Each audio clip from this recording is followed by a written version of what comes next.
시청자 여러분 안녕하십니까? VOA 뉴스투데이 시작합니다. 미국과 한국의 방위비 분담금 협상이 큰 입장차로 난항을 겪고 있는 가운데 미국 민주당 소속의 하원 외교위원장은 과도한 방위비 요구는 동맹을 해칠 수 있다고 우려했습니다. 반면 공화당 외교위 간사는 미국이 제시한 증액 규모는 협상용일 뿐 한일 갈등이 미한 동맹의 더 큰 문제라고 지적했습니다. 이조은 기자가 보도합니다.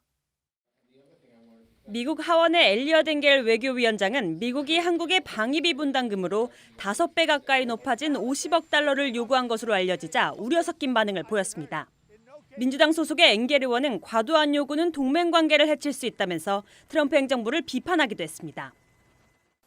We should be doing things to improve our partnership and relationship with the Republic of Korea. And if this is true, then it's certainly something that has the potential to hurt the alliance. And I think that's very, very foolish.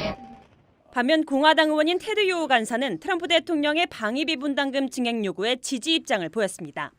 다만 50억 달러 요구는 협상용이라면서 최종 결과는 지켜봐야 한다고 말했습니다. President Trump's a businessman, and you can't ask a lower number and hope to go higher. So you have to have a starting point for negotiations. But it also shows his seriousness about how serious this is. It's a big expense for the United States of America. 요호 의원은 그러면서 미한 동맹의 근본적인 문제가 되고 있는 건 한일 갈등이라고 지적했습니다. 엥겔 위원장과 요호 의원은 오는 23일 종료 예정인 한일 군사정보보호협정 지소미아에 대해선 의견이 같았습니다. I think that's a mistake. I think that we should be, again, encouraging our friends and allies to work together, not driving them apart. I know there's bad feeling, and it stems way back from World War II days between Japan and ROK. But we have to look to the future. 다만 한일 갈등 해소를 위해 미국이 고위급에서 더 적극적인 역할을 해야 한다는 엥겔 위원장과 달리 요호 의원은 미국의 역할은 제한적이라는 입장입니다. We can only facilitate that, and that's something they have to work out internally, but I would hope their gaze would be further looking down about what is imminent, with the aggression of China, with the threat of North Korea, then you throw out. 요호 의원은 한일 갈등이 다소 사소하게 시작됐다면서 쉽게 바로잡았어야 할 문제가 호전적인 상황으로 가선 안 된다고 밝혔습니다. VOA 뉴스 이존입니다. 미국 내 일부 전문가들은 미국이 한국에 요구한 방위비 분담금 증액 규모가 다소 과하다는 반응을 나타냈습니다. 이 합리적인 증액이 필요하다며 대안으로 비용을 절감할 수 있는 부분을 찾아 협의해야 한다는 제안도 나왔습니다. 이어서 김칸희 기자가 보도합니다. 브루스벤의 랜드 연구소 선임연구원은 미한 방위비 분담금의 적정 액수는 규정하기 어렵겠지만 미국 의회가 정한 수준에 한국이 맞출 필요가 있다고 말했습니다. And so Congress has required that Korea pay half of the operations and maintenance costs.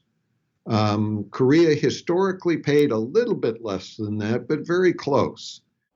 베넷 연구원은 그러면서 합리적인 증액 규모로 물가 상승률 등을 고려한 3에서 4% 이상의 인상을 언급하면서 그 이상의 미국 요구에 한국이 수용하기 어렵다면 절감할 수 있는 부분이 합의돼야 한다고 말했습니다.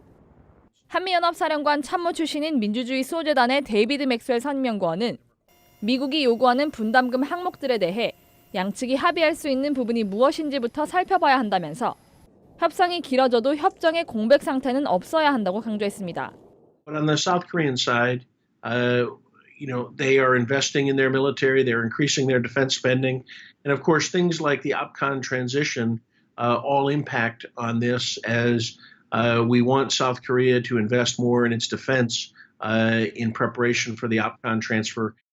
버나드 샴포 전 주한미팔군 사령관은 50억 달러 요구는 과다하다고 지적하고 북대서양 조약기구 나토 등 기존의 다른 합의들과 형평성을 살펴봐야 한다고 지적했습니다.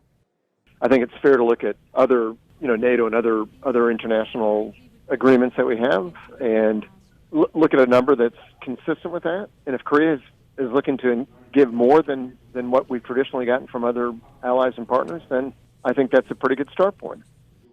샴포 전 사령관은 그러면서 미국과 한국이 현명한 결과를 도출할 것이라고 말했습니다.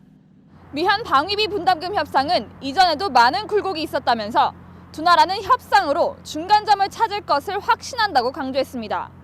VOA 뉴스 김칸입니다.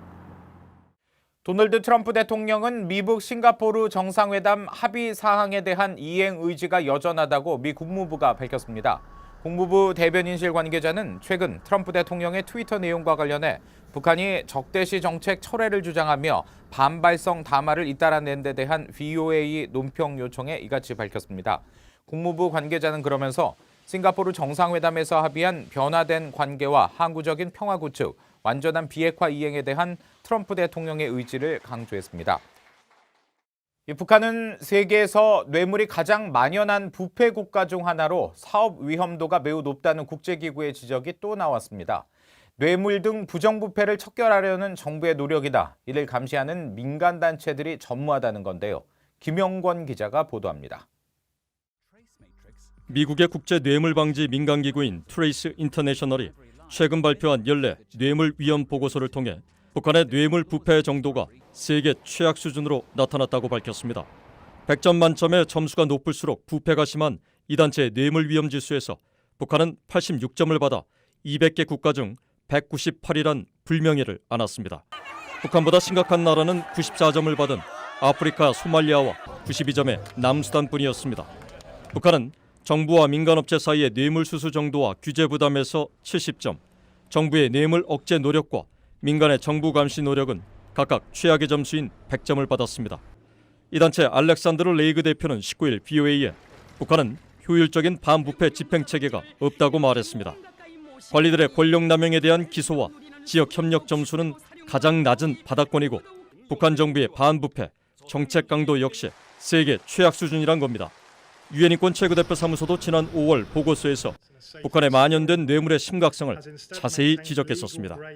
The report finds that, in effect, this threat of arbitrary arrest and the harsh consequences that follow provides state officials with a powerful means to secure bribes from a vulnerable population seeking to eke out an existence through rudimentary market activity. 미첼 바찰레트 유엔 인권 최고대표는 당시 식량권과 의료권, 거주권, 노동권, 이동의 자유권은 보편적 양도 불가능한 권리지만 북한에선 이런 권리의 향유 여부가 개개인이 관리들에게 뇌물을 주는가에 따라 크게 좌우된다고 지적했습니다. 북한 관리들이 받는 형편없는 임금이 뇌물을 부추긴다는 지적도 있습니다. 트레이스 인터내셔널의 레이그 대표는 VOA에 북한은 뇌물 방지법과 이를 공정하게 집행할 판사와 법집행요원, 정부의 부정부패를 감시할 독립적 언론과 시민사회가 필요하다고 강조했습니다. VOA 뉴스 김영권입니다. 북한이 유엔 측이 제시한 올해 농작물 작황 조사를 거부해 6년 연속 북한의 식량 안보와 작황 조사가 또다시 무산됐습니다. 유엔 식량농업기구 FAO 관계자는 19일 VOA에 지난 3월 세계식량계획 WFP와 FAO가 북한에서 긴급 식량 안보 평가를 실시한 뒤 조사의 연속성을 위해 10월 작황 조사를 제안했지만 북한이 수용하지 않았다고 밝혔습니다. 홍콩에서 범죄인 송환법 개정을 계기로 시작된 반정부 시위가 5달 넘게 계속되고 있는 가운데 영국 내 탈북민 단체가 홍콩 정부에게 서한을 보내 북한 정권의 전철을 밟아서는 안 된다고 강조했습니다. 영국 탈북민 커뮤니티는 18일 캐리람 홍콩 행정장관에게 보낸 성명에서 격화되는 홍콩 시위 상황에 깊이 우려하고 있다면서 이같이 밝혔습니다. 그러면서 현재 홍콩 이공대학에서 벌어지고 있는 일은 탈북민들에게 가차없는 탄압과 구타, 고문, 표현의 자유 금지 등 공산 독재 국가에서의 정신적 충격을 생각나게 한다고 강조했습니다. 북한 주민의 인권 개선과 종교 신앙의 자유에 대한 국제사회의 관심과 행동을 촉구하는 문화제가 19일 서울에서 열렸습니다. 지난 6월 창립된 대북인권단체 북한 종교와 자유를 위한 국제연대는 이날 서울 도심 광화문 일대에서 북한 인권 관련 강연과 공연, 선언문 발표 등으로 구성된 2019 북한 종교와 신앙의 자유 주간 문화제를 개최했습니다. 이 단체는 선언문에서 한국 정부와 국제사회가 북핵 문제 해결 과정에서 북한 주민의 인권 개선과 종교의 자유 문제에도 관심을 가지고 북한에 압력을 행사하라고 촉구했습니다. 이상으로 VOA 뉴스투데이 마칩니다. 함께해 주신 여러분 고맙습니다.